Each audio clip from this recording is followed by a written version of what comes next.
Welcome back, everyone. It is the weekend recap. We're Simply Bitcoin. We break down the news from Twitter, the daily fail, meme review, software releases, hardware releases, the websites by plebs. Joining us today, return guest, fellow Bitcoiner. He's going to explain to us, I'm sure if he's coming on, he's going to explain to us some stuff that we don't understand. We've got Liron. All right, we're going into the numbers. Let's do it. Number time! Number time is brought to you by Bitcoin 2022. It's going to be the largest Bitcoin conference ever, hosted in sunny Miami Beach, Florida. There'll be awesome speakers like Chad Saylor, Nayib Bukele, Adam Back. It's going to be loaded. Dead mouse spins on the last day of the conference. Absolutely crazy, and you can take advantage of the link down below for 10% off your tickets to Bitcoin 2022. At the time of this recording, the block height is 721,102. The Bitcoin price, 37,720. Chain rewrite days, 745. Total public lightning capacity, I'm pretty sure that's a new all-time high, 3,366.2 BTC. Moscow time, 2651. Blocks to the halvening, 118,898. You know what, Nico? I don't think that is the all-time high. I think 3,368. Anyways, nonetheless, these are the numbers. This is where they lie. Man, crazy consolidation period, right? We dropped, what was it? We dropped, let me gallery view this. But anyways, we dropped to, what, 33? Then we had a bounce back up. Interesting. I feel like this is a recovery bounce before before the roller coaster goes lower. So anyways, but yeah, man, it's hell of a ride, the Bitcoin roller coaster. I think it caught everybody completely off guard last year. I think this year is going to surprise people in the good way, but who knows? Liron, how has your experiences on the Bitcoin roller coaster been? I mean, I personally don't care about it so much, but I know that my friends that are new coiners have, they got their first taste, and surprisingly, some of them actually, responded well. I guess my indoctrination over the years have gotten them ready for this type of stuff. So they bought slow, and they held on, and they believed. So I'm happy about it. Awesome. Yeah, I mean, that's what we always say, right? It's like you're not investing in Bitcoin, you're opting out, right? But it's very hard to see that, especially in the beginning days, right? The beginning days of the roller coaster. It's very hard to zoom out. Anyways, check this out. This is a tweet by the awesome account Documenting Bitcoin. He does a great job documenting Bitcoin. And it really shows the power, the difference between Bitcoin and essentially everything else, right? You don't know Ethereum's monetary policy. You don't know the dollar's monetary policy. Every Wednesday, you kind of have to figure out what they're going to do. It's like this weird ritual where everyone tunes into Powell, and then Powell gets to decide whether he wants to crash the stock market or not. Very strange, right? But with Bitcoin, it's predictable, right? We know that there is a halving, right? I don't know the exact block time, but I know the exact amount of blocks, but I know that in terms of year and human time, it's about every 4 years, roughly. Isn't it 210,000 blocks? Is it that? Thank you, Phil. Appreciate that. I think it is. So I think it is 210,000 approximately. If it isn't, I will put a correction. Yeah, if it is, people will let us know, right? They'll let us know if we're misinforming. They will rip us a new one in the comments. That's but right. Anyways, look how awesome this is, right? So the first block reward was 50 Bitcoin. Mind you, at this time, the difficulty was so low that you could have found this using a freaking laptop, which is absolutely mind-blowing. 2012, the block reward went down to 25. In 2016, the block reward went down to 12.5. In 2020, the block reward went down to 6.25. In 2024, right, so the next one's going to go down to 3.125. In 2028, it's going to go down to 1.5. In 2032, it's going to go down to 0.78. And in 2036, it's going to go down to 0.39.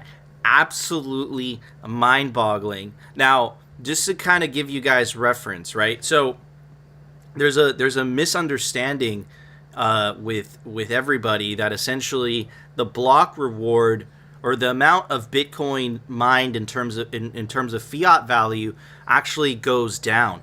And in fact, the exact opposite happens, right? The amount of money that Bitcoin miners make has actually gone up significantly as the price of Bitcoin goes up. So Right now, the block reward is roughly six times, 36,000, 37,000, right? Phil, off the top of my head, it's around 250,000. Am I right or wrong? Roughly, he's muted. I'm muted, but I have no idea. So, yeah, so I promise is worth. Sometimes I can do math, sometimes I can't. 6 times 37,000 is 200. Okay, so 220,000, right? So roughly 250,000. I was right, Phil. Just so everyone knows. Nico can do math, he just can't read.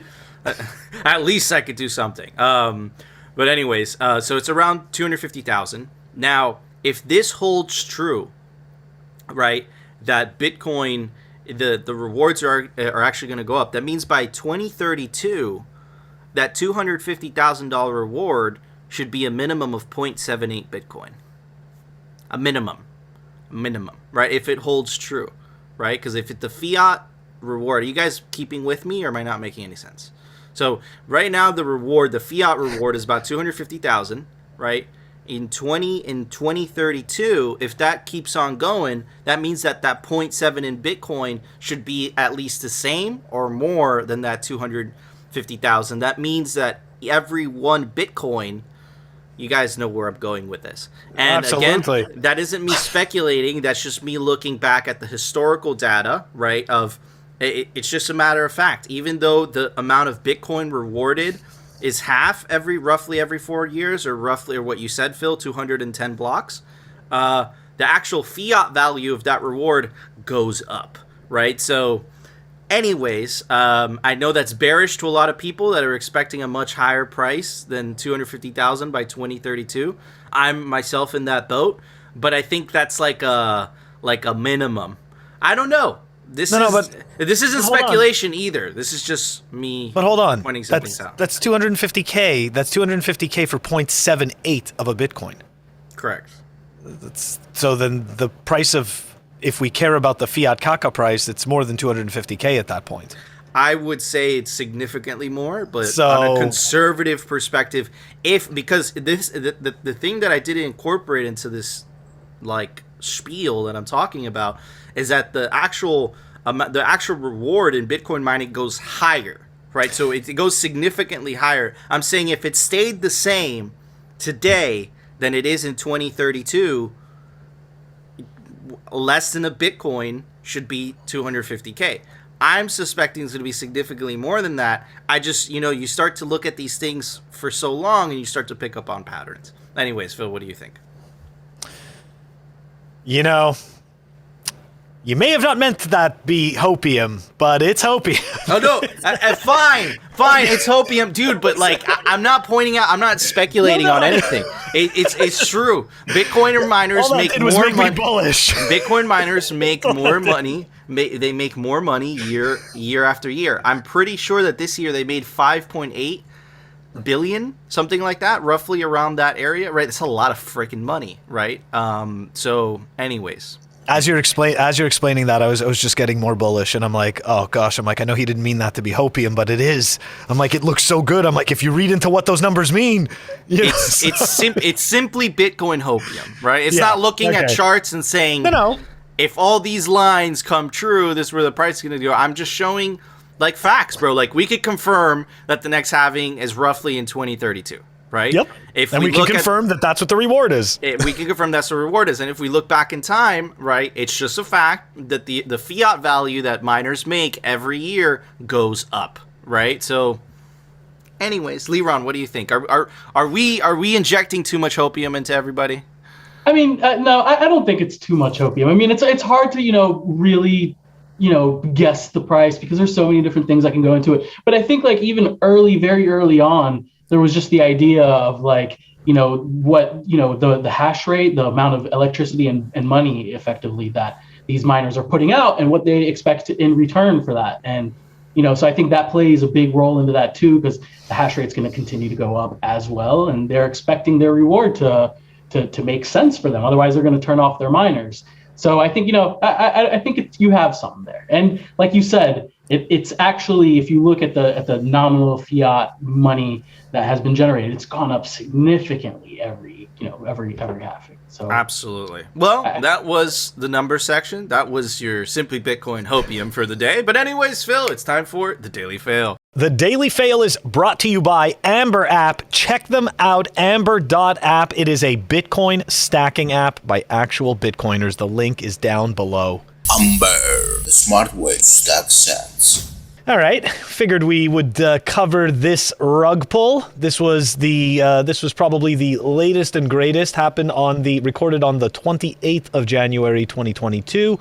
Let's dive into this. Hacker siphons 80 million from Qubit cross-chain bridge. Largest DeFi exploit of 2022 to date. Only January. We're only the end of January. We got so long to go. I'm sure this gets a lot worse because there's many billions locked into these bridges. So, anyways, let's dive into it. Let's see what happened over here. Essentially, what the attacker did is take advantage of a logical error in Qubit Finance's code that allowed them to input malicious data and withdraw tokens on Binance Smart Chain when none were deposited on Ethereum. Okay, and this was from Certic, right? The auditing firm that likes to always provide the postmortems. Interestingly enough, this project was audited, but let's continue on. Per Certic, people need to bridge crypto assets in ways that are not susceptible to hackers. So I find it interesting that this keeps happening over and over again, and the audit firms always are able to comment after the fact. So here's a thought. Why don't they do pen testing? Why don't they do a form of pen testing before the fact, before people's money is actually in the project? Anyways, I don't think that really makes a difference, but let's continue. Certic says that the cross-chain bridge vulnerability highlights two important things. The importance of cross-chain bridges that facilitate interoperability between blockchains and the importance of the security of these bridges. Okay, so look, the reason why I ended that particular segment with that is this. These things don't need to have your money in them, okay? None of this technology needs to be rug pulling anybody, because none of it is needed. It's liquidity for liquidity's sake. We showed this yesterday with Wonderland, which was not a rug pull yet, but this is a rug pull. Anyways, let's continue, okay? This is actually pretty interesting. This is the Qubit website, right? This is the Qubit website, and if we scroll down all the way to the bottom here in the bottom corner, here we might even have to zoom in a little so everybody could see this. All the way at the bottom, we could see security audit by Theory and PeckShield. Okay, so they were audited. That didn't change anything at all. But look, never forget, when you attack one of these scams, you might end up getting a job from it. Okay? So this is actually a tweet from Qubit Finance, right? This is a tweet from Qubit Finance. The team is glad to have a conversation with you. This is actually a tweet to the attacker. And here you go. We're prepared to offer you the maximum bounty for the revealed exploit. I mean, this is so sad, right? Guy goes and, the person goes and steals $80 million, and then these people go and pay them a bounty to find out what the exploit is. I know that this has happened in the past, but I find it so cringe. It's this weird Stockholm syndrome. I don't know, or maybe I'm wrong. Maybe it's that broken, what do they call that? The like the broken glass, or the the whole story behind, the person that goes around and breaks all the windows and then the next day offers the, fixing window service. I know what you're talking about, but I don't know what it's called. There's a term for it, though. There's a term for it, and I'm totally screwing it up. Anyways, point is, let's finish this up. Oh, damn it, Phil. I know. I don't remember the... Huh? You ruined it, Phil. You ruined it. I did. It's ruined. You know what? It's the nuance. It's okay. That's stolen from Family Guy. It's not my original material. But I just, now it's stuck in my head. Okay, so let's finish this up. Take a look. Qubit Finance, wrecked. So it only says that Theory audited them, but as we saw, PeckShield also audited them. And there you go. $80 million, January 28th, 2022. I mean, look.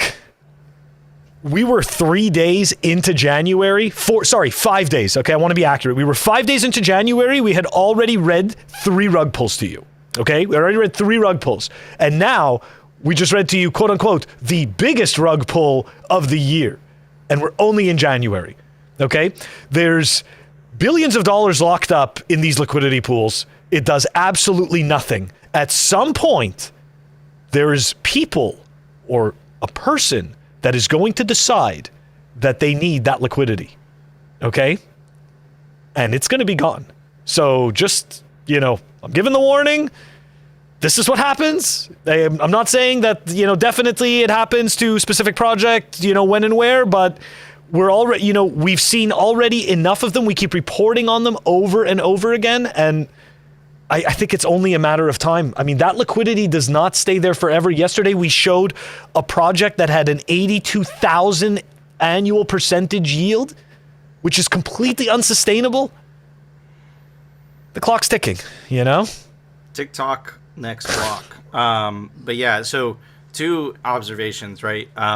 You got to give it to the shitcoiners and their incredible creativity for the names, right? Qubit, for quantum computing instead of bits, right? Traditional computing and quantum computing, it's called qubits, right? So I'm sure that's where they got the name from, but what does that have to do with their shitcoin? Who knows? Maybe the developer thought it was interesting. Maybe it's a good marketing ploy. I don't know. But now in terms of the hack, and look, it patched this bug that made, us lose $80 billion. That's the future of finance, bro. Or you have Bitcoin, that shit doesn't happen. You have a private key, and the private key owns your Bitcoin, and that's it. With all these shit coins, it's like they're like the patching projects on top of shit, on top of shit, on top of shit. And it's like none of it is better than Bitcoin. And the reason that people buy into it is because they think they're going to get rich quick off it. They don't give a shit about the technology. Let's be real here, right? So again, it's just another vaporware project with a very cool name. Liron? Yeah, go ahead. Hold on. Before Liron goes, I just want to point out, I tried to find some information about the backers and stuff like that. There's a lot of these projects, unfortunately, there really is very little information. And to be honest, I really don't feel like diving into their Discord or Telegram. So, it's just, Coin Icarus from Simply Bitcoin. Kick him out! Kick him out! Exactly. So maybe I gotta create some sock puppet account and head on over in there so that I could actually get people's names and stuff like that. But it's I just feel so bad for the people that buy into this crap. You haven't a sock puppet. You have Copper Nixon. He wrote to me today, or I wrote myself. Did you? Are you speaking to yourself again, Phil? Anyways, Liron, what do you think about all this? Yeah, I mean, we see these things, quite often, but I think in particular these cross-chain kind of platforms, they're inherently going to suffer these types of things over and over again. I know that originally, way back when Lightning was still just being kind of discussed before it was, fully implemented, there were talks about using Lightning as like a cross-chain thing, and you still have that type of thing with these swaps. But there was talks about actually integrating more of those features in. And one of the things that a lot of people talked about was wait, this is going to lower the security of what we really want out of Lightning by, being susceptible to these other bugs that could happen on these other protocols. So, I think these cross-chain things that people are trying to do, they're going to suffer from these types of attacks over and over and over. Good, Phil? Yeah, I was just going to say, but doesn't it, the more I read about this, right, I always wonder, what are they actually doing besides moving numbers around? What are they actually doing? What utility does it bring? Hey, it's the rich as developers, bro. That's a great utility but that's it, for right? them. Exactly. It's pure. It's what you said, Nico. It's pure vaporware. It does absolutely nothing. In the real world. It has no anchoring to the real world. Klaus Schwab and the World Economic Forum would like to disagree with you because he believes that Ethereum is amazing and that NFTs are going to help women in Africa. So clearly, Phil, you got all this wrong. Nico, I don't think he's aware that Ethereum is still proof of work. So that was such a funny, every time I think of that, though, I always think of that stupid image, right, from that tweet that shows Ethereum as proof of stake when it's in fact still proof of work.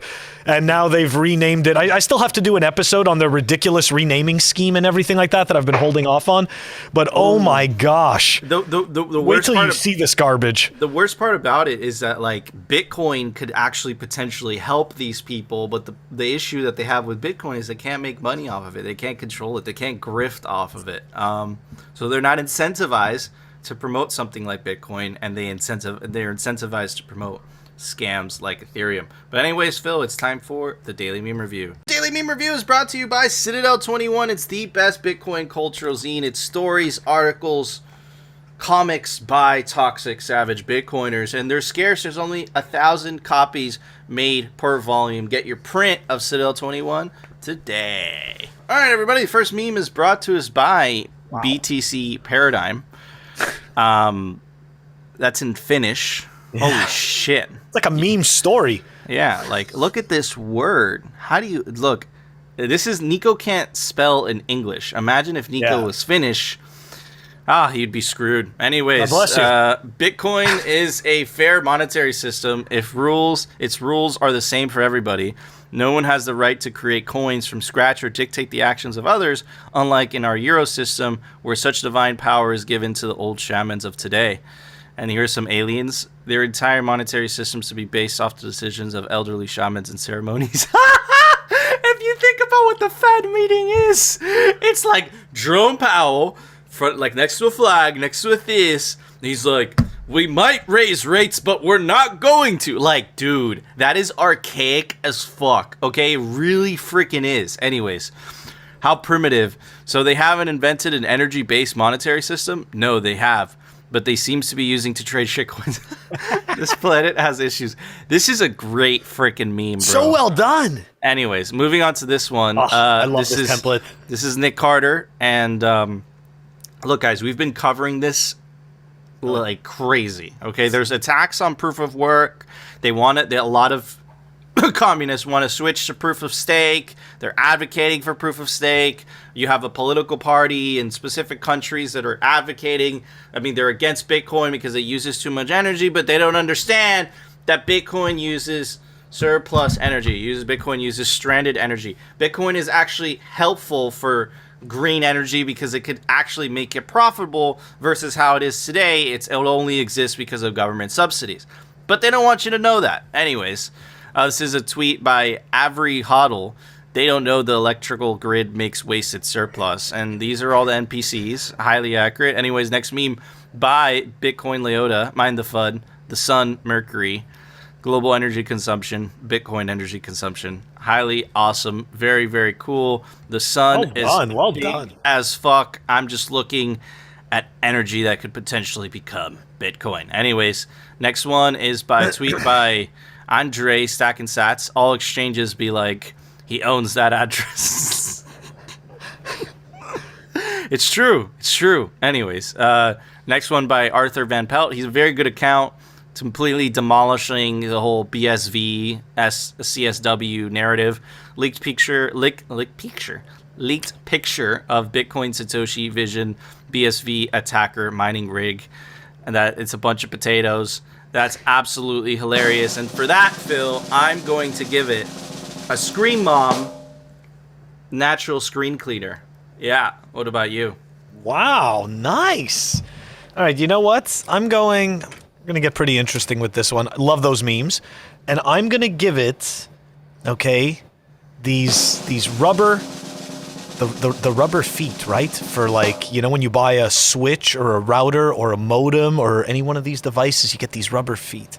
I know what you're talking about. I have you know exactly what I'm talking about. Those rubber feet, bro. Anyways, Leron, what would you give those memes? I like those memes. Those are really good memes, and for that, I'm going to give it a very coveted Raspberry Pi. These are very hard to come by. I love the Raspberry Pi. Is that a 4 or a 3? Yes, it is a 4, 8 gigabyte. They're very, very difficult to come by these days, but you know, it's very coveted.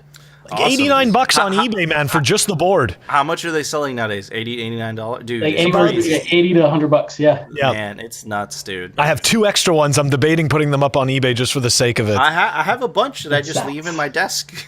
just collecting dust. You should sell it, man. No. You never know when you need a raspberry. I'd rather hoard. But and keep I already these in have my extras. These are extras to my extras. Oh, these are extra. Then that's a different story. That's what I'm saying. It's like once you're running all your stuff, you have your test nodes, everything like that. It's like, okay, so now I have all these extras. It's true. And let's face it, it's the next one's around the corner. It is the 5. When is it going to come out? Anyways, guys, comment. Let us know if Phil should sell his Raspberry Pi 4 or he should keep it. He should hoard it. Let us know. It helps us defeating the shitcoin channels. If you comment.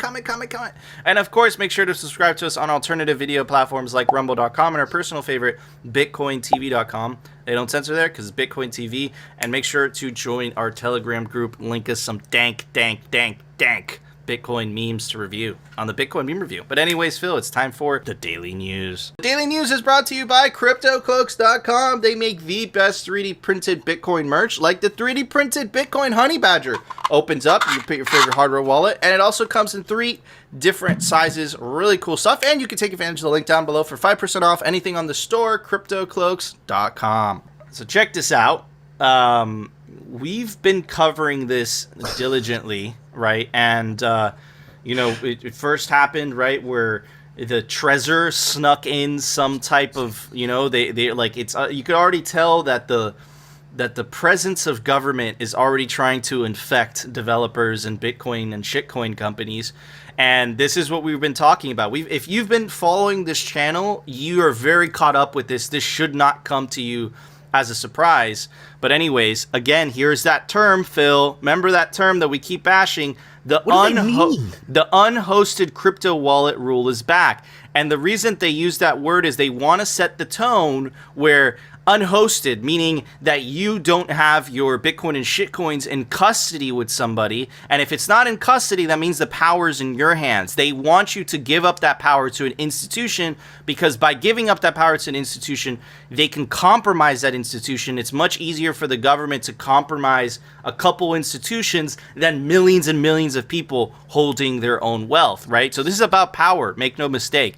Anyways, a controversial proposed rule that would enforce know your customer rules on unhosted or self-hosted crypto wallet. That is the majority of crypto wallets. Like, this is, they're trying to make it seem like that isn't the norm. That is the norm, right? There might be people still stuck in the transition. They don't understand that, and they keep their money on Coinbase, or they keep their money on, all these other shitcoin exchanges. But dude, we always advocate on this show. You guys know, if you've been watching this show, it's not your Bitcoin if you don't take custody of it. It belongs to somebody else. They're trying to make it seem like that's abnormal. You need a custodian.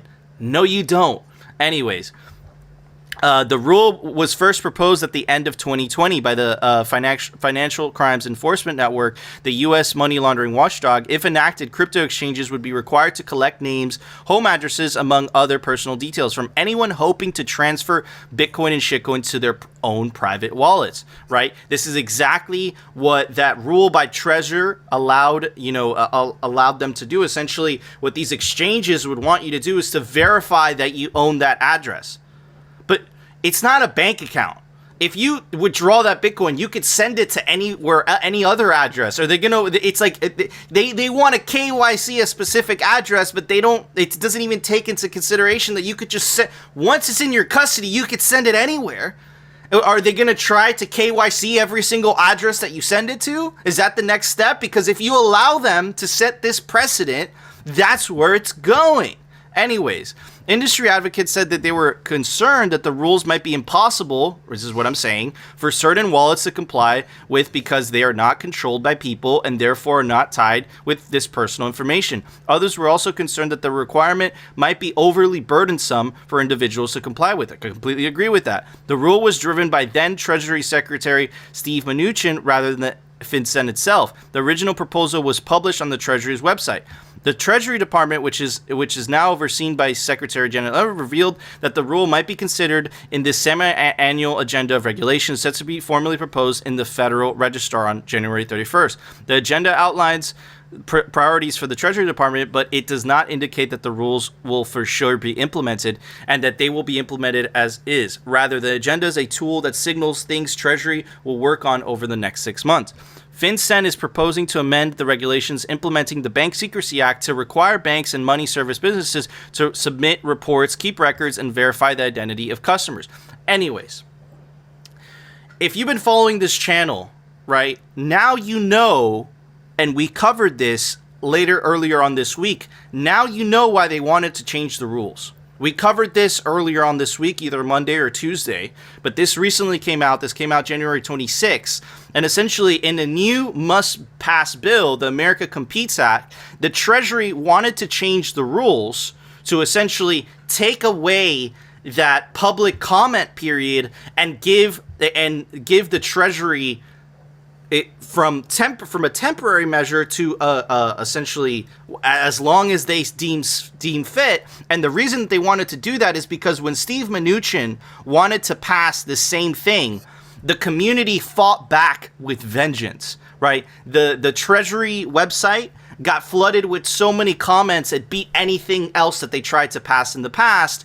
And essentially with this new bill, they want to get rid of that commentary period. They want to get rid of the public's ability to comment on anything that they're passing, and they want to get rid of the temporary measures. So connect the dots, right? Because we've been covering this a lot this week, right? You have Trezor sneakily adding a type of identity verification into their software, the community pushback.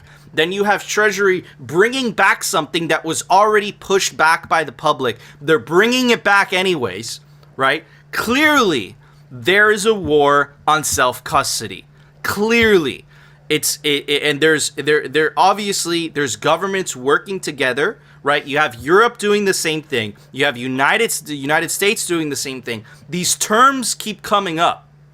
Unhosted wallet, self-custody, a private address. Wait a second. So you're saying that if exchange has my money, it's not a private address, it's a public address? It belongs to a private company. But the reason that they're using those terms is because it's what I was saying earlier. They could compromise an institution. They could compromise a company. But they can't compromise millions upon millions of individuals hosting their own wealth. So this is why they're trying to set those terms. They're trying to essentially incept the NPCs into making them think that self-custody is a bad and dangerous thing, which we know the exact opposite is true. It might be dangerous to governments and bureaucracies trying to maintain control, but is incredibly empowering to the individual. And clearly this battle keeps heating up. And if you've been subscribed to this channel, you knew this was coming because we've been covering this all week long and we've been covering it all month long, bro. Remember, Phil? The Korean exchange is already to the point, South Korean exchange is already to the point where they're banning self-custody altogether. That means that in Korea, if you buy Bitcoin off certain exchanges, you can only send that Bitcoin to other exchanges. You can't take self-custody of it. That is nuts, and it completely defeats the purpose of Bitcoin. So this is what these people want to do. It's absolutely batshit, and we must push back.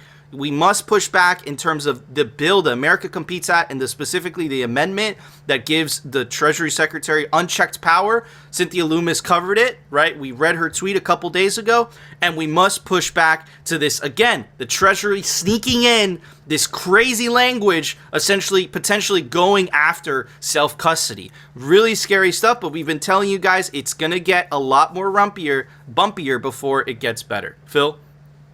I'm very worried that we have too many parasites that are in government and in the wrong positions, because the fact that this type of law, right, this type of regulation can get snuck in over and over again, and it seems okay.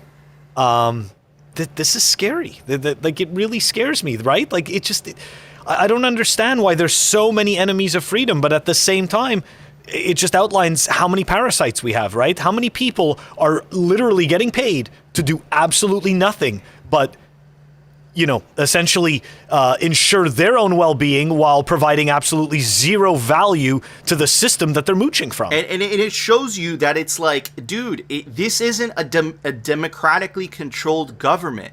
That's what it's marketed to be. But all of these moves, whether it's sneaking into the Treasury, an unelected person sneaking into the infrastructure bill in last second, whatever the F she wants in a must-pass bill, right? And then again, you have the Treasury making moves. This isn't democracy. This is a bureaucratic machine making decisions that could potentially affect millions of people. And the only reason we're awake to it this time is because we live in the United States and it could potentially fuck up, it's not going to fuck it up, but it's going to make our life worse, right? And it's like, man, these people have complete disregard for you. It's not a question of could you vote these people in or out. It's like there's an administrative state and they make the rules and you have to deal with it. This is what I'm seeing here. I don't see democracy. I don't see a representative saying so whatever. Like, dude, this is a bureaucracy. That's what I'm seeing, Phil. Look, just look at the institutions, right? The Fed, no one's elected. FinCEN, no one's elected. FATFA, no one's elected. The World Economic Forum, no one's elected. And all of these groups, these quote unquote think tanks, okay? They come together and they make up these ridiculous narratives that they push out to all of their minions, and it's so pathetic because we saw it happen, right? With the Build Back Better and the Great Reset and all of this stuff, and the ESG garbage and the ESG battle that's going on against Bitcoin. Why was the Build Back Better bill the same name as Klaus Schwab's book, Build Back Better? Yeah. Why the fuck is that a thing? It's like they all had to read it. And why did all the politicians from different countries start saying Build Back Better? Like, again, why the fuck are they all saying the same thing? Why is the bill named the same thing? We didn't elect Klaus Schwab. We didn't know who the fuck this guy is, but apparently he gets to tell people what to do because it is what it is. And this is all caused by the fiat legacy system, by the Cantillon effect. Essentially, when the government prints money, the money gets redistributed from the poor and the middle class back to the wealthy elite that have their money. They have the money and the means to save in equities and real estate, and it gets redistributed back to the government. It's literally a giant redistribution scam from the middle class and lower classes back to the wealthy elite and the state. It is a fucking scam, and it's created a monster, giant bureaucratic governments and these giant foundations and things that it's like no one elected for these things, dude. But it's just absolutely crazy. Anyways, Lebron, you live in the great US of A as well. Are you concerned about all this, bro? This has been a problem for as long as these regulatory frameworks have existed. That was kind of the point of the regulatory frameworks is, legislation takes a long time. We need to move faster to be able to protect consumers or whatever. Whatever the original justification, I'm sure came from a good place, but it's just been abused, and now it's just a lot of people that have gathered at the top of these, regulatory bodies and are just helping their friends and not looking deep. When they're doing these things into Bitcoin, like it's just crazy because it's defeating the purpose of what Bitcoin is supposed to be. And instead of trying to understand what Bitcoin is able to help the world, they're just trying to continuously claw it back. And it's never going to work because criminals are always going to criminal. That's just how it is. They're going to find ways. There's other countries that won't do these types of things, and they'll be able to move their stuff through and do whatever that they want. And it's at the end of the day, it's just hurting the common person. And that sucks. All we have to do is, like you said, we have to continue, being loud about these things and making sure the general population understands what is FUD and what is reality. And also building technologies that'll help, do away with these things. A lot of these, the wallet issue that's happening, it's a lot of trying to break these heuristics as far as, trying to figure out who owns what coin and where it's moving. So, more coin join will obviously help that. So maybe they'll track some people when they leave the exchange. Well, like you said, after the exchange, that's really difficult to do anything with. So, coin join. If you're in one of these countries where at the moment you have to, and this is, the only way to do it, coin join after you withdraw. That's one of the ways to help combat the effects of it. But it's unfortunate. It's very scary stuff. Phil?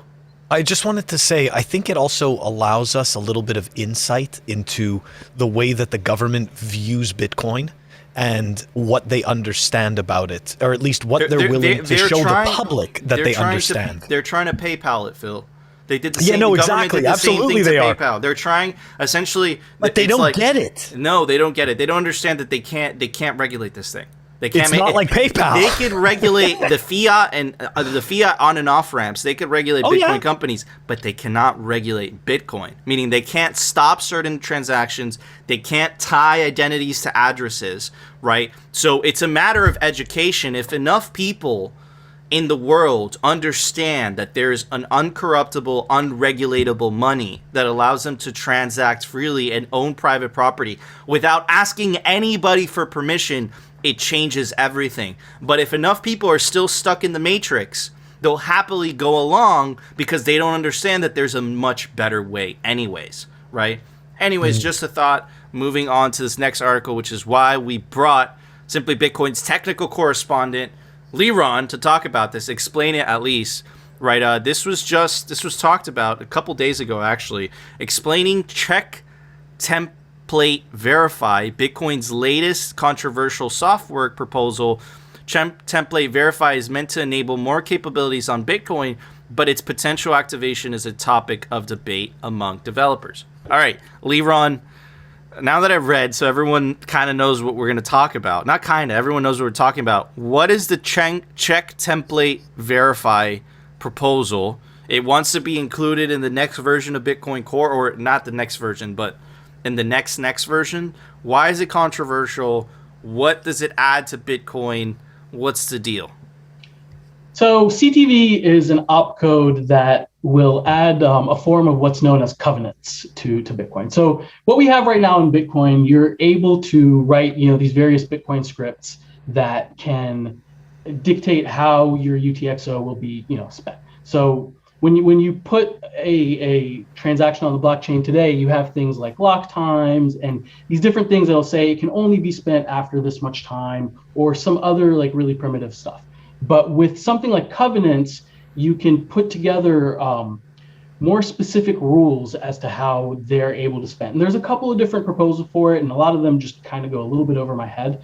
But with CTV, it's actually one of the more simpler proposals, and I think that's why Jeremy's trying to push it as much as he is. With CTV, effectively, like I don't want to chop this up too much, but you're able to make some sort of like template of the types of transactions that will be able to spend the CTV transaction. And you pretty much kind of pre-generating a bunch of transactions, so to speak, and those are the transactions that will be able to spend this other coin. And the types of things that it's useful for that are being talked about today are things like vaults and things like congestion control. With vaults, like you can create these transactions that say, it'll only be these amounts and, very like specific things that you want to spend from the vault. And you can create kind of a clawback transaction to say, oh, I made a mistake. I want it to go back to my vault, go back to cold storage. And it makes the reason we're able to do all of these things today. But what CTV does is it helps you create these things non-interactively. So, it's done by the consensus layer instead of having like some sort of oracle out there that's signing these transactions as you need them. You're able to kind of pre-create all these things into a template and then commit it to the blockchain. And the way that it handles congestion control is kind of interesting, where it splits it up to where, let's say you have a transaction like out of exchanges, they batch exchange transactions to a bunch of people. So you have, a couple of inputs and just a whole lot of outputs, right? And let's say, there's a lot of congestion in the chain and during lunchtime or whatever, and you're going to have to pay, the exchange is going to have to pay a higher fee to try to get these to the people. Now, the people that are receiving them, they might not necessarily need that coin right at that moment. They just want to know that they're withdrawing their stuff, but they don't need to use it right at that moment. So what CTV allows you to do is kind of separate that idea of the withdrawal gets committed to the blockchain, but then you have these other sets of transactions of when you actually want to do something with it. So you know that you're able to control it, but maybe, you know, and I don't quite understand how all the specifics of some of this works, but I know Jeremy was talking about stuff like, you know, you can pre-commit to say like some of these people are going to need to spend this really quickly. Other people like really don't care. It's going into cold storage. They, you know, they'll just wait and pay the lower fee. And it kind of separates out the type of congestion that happens. So you know, it's a pretty interesting idea. Very cool stuff. So it adds more functionality. It gives more options to people trying to do certain things. Now, why is it controversial? Because all of that sounds pretty good, but in engineering, there's always nothing is black and white. There's always a trade-off, right? So what's the trade-off here? What's the controversial part? Phil is like confused because his eyes are like this. Go ahead, Phil. I just want to ask, before we ask the why is this controversial question, I just want to ask this. Is this a feature that is going to be noticed to the average user? Like, would it be something that the average user would end up seeing through a UI change? Or is this some type of a change that is really kind of like, you know, the background and infrastructure, so to speak? Because to me, like that, a lot of time, like that's what I'm always trying to figure out between these BIPs, right? Is this something that people would see and use? Or is this something that is just happening if it gets put in, that it's something that's just happening in the background that they aren't aware of, and it's, you know, like an efficiency thing? So it's a little bit of both. You know, it does have a lot of good implications for infrastructure and for some of these providers that exist, but it's also going to allow, like I said, like a vault. So as the end user, you'll be able to create this vault and you'll be able to put a bunch of rules around it and be able to utilize that. Okay. You know, another way is I know that there were some talks about how this could affect the DLC thing. You know, I don't know if you guys are familiar with the discrete log contracts. So this could make that less interactive, because right now with discrete log contracts, we all have to kind of be online together and pass around this transaction and you know, do these things not so simple. interactively. So this will allow you to kind of encode that, pre-create all these transactions and templates into something and then just send it out to the blockchain. So it makes some of these things a lot, you know, less interactive and more simple for the user. Interesting. So Liron, why is it controversial? Controversy. So it's controversial because any change to the Bitcoin consensus layer is going to be controversial. So I think some of the things that people are, you know, they're not against, no one that is, you know, that is against activating it right now is actually against CTV to like as an opcode or as a technology. They're just not sure if we need it today and right now, if we should rush to activate it. You know, some of the arguments are a lot of this stuff can be, you know, the end results of this stuff can already be done today, just with a little bit of interactivity. You know, we still haven't implemented a bunch of the Taproot stuff. We still haven't implemented, you know, the newest upgrade that we have. Why are we pushing yet another upgrade for wallet maintainers to have to deal with? So that's kind of, I think, one of the biggest controversies about it. Another controversy is there's a few different proposals for the idea of covenants, and they each work a little bit differently, and they have different trade-offs, different, you know, fee costs that they would incur and things like that, where so people are like, well, you know, shouldn't we wait until this other BIP is more, you know, understood? Because maybe if this other BIP is, you know, made a little bit better in the future, then we won't even need this one at all type of situation. Or there's, you know, I saw something on the mailing list this week where it was another form of being able to do a lot of the stuff that CTV does with different opcodes, but that would, and it would be actually a little bit more general purpose. You can do even more things. So some people like that, some people don't. Some people are like, well, no, you know, that makes things a little more complicated. CTV is a little bit simpler. And I think that was kind of Jeremy's idea around CTV, is he wanted to make something that is a little bit simpler to start with and gives you a rich feature set. It doesn't give you everything, but it gives you enough to you know, to matter, so to speak, in a simpler form. So that's, I think, where the real controversy lies. I think that a lot of people like CTV. They just don't know if it should be activated right now, or if it should be kind of wrapped into a different BIP or a different, you know, the ideas of it wrapped into other BIPs. Awesome. Really, really cool stuff. Thanks, Liron, for explaining that to us. We learn something new every time Liron comes on the show. But anyways, Phil, there was an open source software release today. Why don't you tell everybody about it? Software releases. The software releases are brought to you by CipherSafe. Check them out, cyphersafe.io, the best, safest place to store your seed. Check it out, the Cypher Wheel. Or you've got the all-new Cypher Grid, comes with the punch tool and the tamper-resistant wire. The link is down below. All right, everyone, we've got Umbrel version 0.4.11 that was released. Guys, rain or shine, Monday through Saturday, we post. And if you're looking for our audio-only episodes, don't forget to check us out on Apple Podcasts, Spotify, and Anchor. Awesome. Thank you, Phil. All right, guys, that was our show. If you enjoyed the show, smash that like button. I also want to give a very special shout out to our awesome guest. You can go give him a follow on Twitter at It's Leron. He's really cool. He's a fellow pleb. And of course, guys, if you want to keep hearing the catastrophic fails from the bureaucratic parasite politicians and the Bitcoin news from the pleb perspective, definitely consider subscribing to Simply Bitcoin. And we'll see you tomorrow, guys, for a brand new episode. We can't let the unelected think tanks set the narrative.